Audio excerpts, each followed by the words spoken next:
Hey, what's up everyone? My name is Nigel Bajos, and today we are going to be doing another Q&A on this channel, and these are some questions that I pulled from the last like 5 of my videos or so, and one of them is from Twitter as well. So if you guys want to ask me questions and probably get a faster response, I'm going to be answering questions on Twitter more often now too, so you guys can follow me there and ask me filmmaking questions if you want. So the first question that I'm going to address, and this is one that I've gotten a few times, and that is, what do I think of the Panasonic G5? Now, I've never owned the Panasonic G5, but I've looked into it a little bit because that one can be had for even cheaper than the Panasonic G6 can. But from what I can tell, the image sensor and the processing is different, so you're not going to get as sharp of an image with the Panasonic G5. But the biggest thing that deterred me from even wanting to get that to test it out was that it didn't have a mic jack.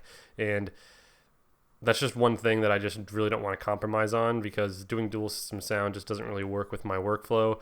And so not having a mic jack on my camera just is not acceptable. So even if I can get a similar image on the G5 like I'm getting on the G6, I like having a mic jack.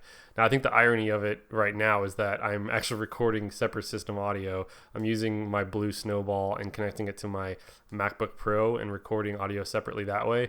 But that's just because I kind of wanted to test out my Blue Snowball. This is actually a pretty cool little mic that is pretty decent for doing voiceovers and stuff. So I have this connected to my MacBook Pro and I'm just recording audio separately.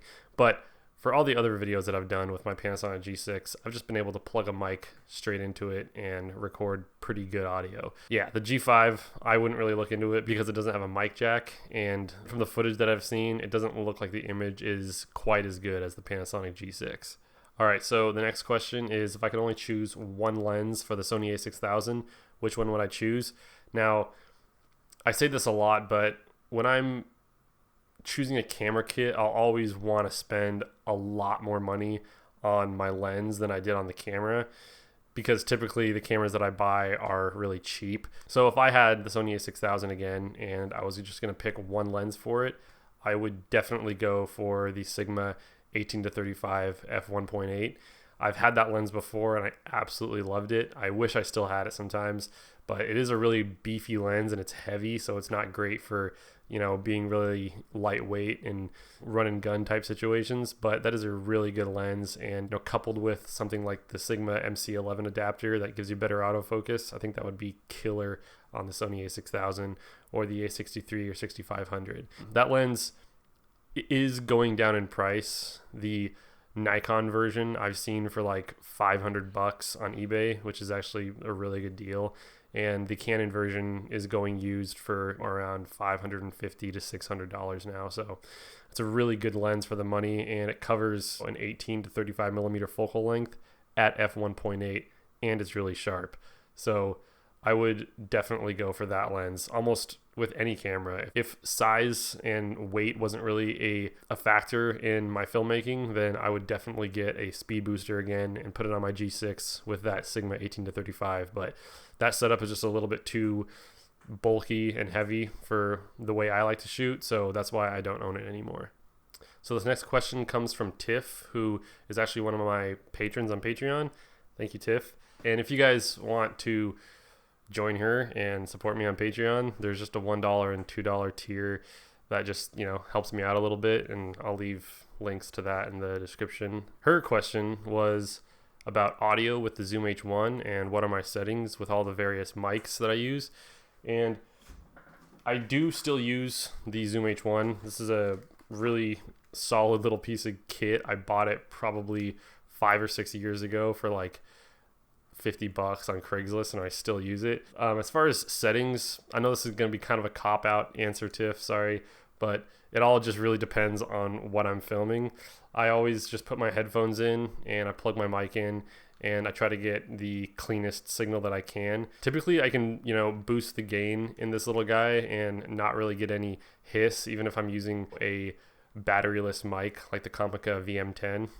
But this is a really good recorder, and I always shoot in the WAV wave format because that's just a higher quality format than MP3. But as far as like actual input settings, it all just really depends on what I'm filming. With like lav mics, I'll keep it at about 65. So That's not too loud, but I usually clip them down here, especially at like weddings and stuff. I clip them like down there, and so it's not too close to the face. So if I had it any higher, it would clip if they raise their voice too much. But if I had it any lower, I would have to boost the levels up, and I might get some hiss. So I keep it about 65 for lav mics if they're, you know, lower enough away from the mouth. If they're closer, then I'll turn it down a little bit. But really, again, it just all depends on what you're filming and how loud the environment is that you're filming in. So yeah, I still recommend this though. If you guys are looking for a cheap audio recorder, this is still a killer little recorder, and it's probably even cheaper now. I think it went for $100 when it was first released. I'm sure it's probably around 70 now. So, but yeah, I hope that answers your question, Tiff. I would just always say bring headphones with so you can monitor the kind of levels that you're getting into this thing. But yeah, I hope that helps.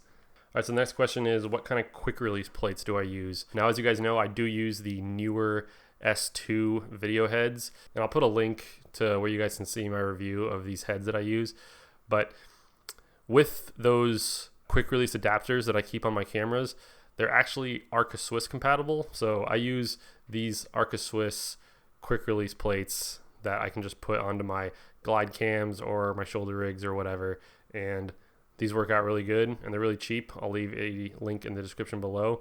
But if you're using the Neewer S2 or the Benro S2, because they're basically the exact same tripod head, you can use these little Arca Swiss quick release adapters, and you can just put them on whatever. They're only like, I think, $10 each, but they're really good. They're all metal, and they work out great. All right, so the last question that I'm going to cover in this video is, what do I think about Nikon cameras? Because I get questions all the time about, like, hey, I have this Nikon D33 or I have this Nikon D7200. Like, what do you think about this? What do you think about that?